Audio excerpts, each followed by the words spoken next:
Wednesday afternoon ஹேருக்கு வந்து oil apply பண்ணிவிட்டு ஹேர் வாஷ் பண்ணுற வேலை இருந்தது. அதனால் ஃபஸ்ட்டு ஹேர் வாஷ் முடிச்சுட்டு அப்புறம் வந்துட்டு லஞ்ச் ப்ரிப்பரேஷனுக்கு போகலாம் அப்படின்னு சொல்லிட்டு தான். கீரைலாம் நல்லா ஃப்ரெஷ்ஷாக கீரை ஒரு தாத்தா வந்து விற்றுட்டு வந்துட்டு இருந்தாங்க. ஸோ அவங்ககிட்ட வந்து கொஞ்சம் மட்டும் கீரை வாங்கிக்கிட்டோம். அப்புறம் கொஞ்சம் கொஞ்சம் வாஷிங் பண்ண துணி வந்துட்டு இருந்தது. அது எல்லாத்தையுமே காயப்போடுவேன். எப்போயுமே நான் காயப்போட போனேனாலும் சரி, இல்லைன்னா வெசல்ஸ் அரேஞ்ச் பண்ணனாலும் சரி, தம்பி வந்து எடுத்து எடுத்து கொடுத்து ஹெல்ப் பண்ணுவான். ஸோ கீரை வந்துட்டு சமைக்கலான்னு சொல்லிட்டு கிச்சனுக்கும் வந்தாச்சு. ஸோ இன்றைக்கி வந்துட்டு அரைக்கீரை தான் வந்துட்டு கடையில் பண்ணியிருந்தேன்.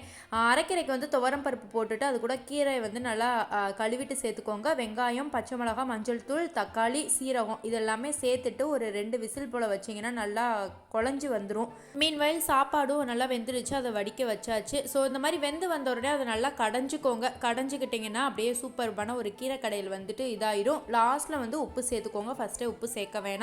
டேஸ்ட்டு சூப்பராக இருந்துச்சு. நீங்களும் ட்ரை பண்ணி பாருங்கள். லாஸ்ட்டில் கொஞ்சோண்டு நெய் விட்டு சாப்பிடுங்க.